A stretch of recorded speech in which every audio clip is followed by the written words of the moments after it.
حضرت سیدنا ابو ہریرہ رضی اللہ تعالی عنہ سے مروی ہے کہ رسولوں کے سالار شہنشاہ ابرار صلی اللہ تعالی علیہ وآلہ وسلم نے ارشاد فرمایا، اللہ عز و جل ارشاد فرماتا ہے، جس نے میرے کسی ولی سے دشمنی کی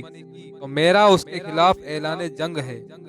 میرا بندہ جن چیزوں کے ذریعے میرے قرب حاصل کرتا ہے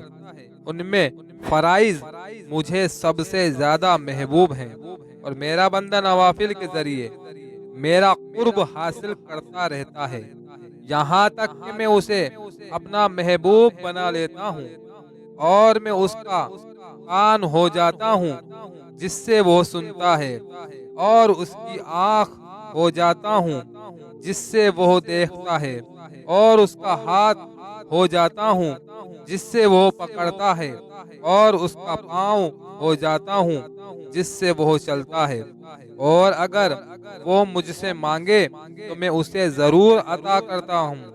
اور اگر وہ مجھ سے پناہ چاہے تو میں اسے ضرور پناہ دوں گا۔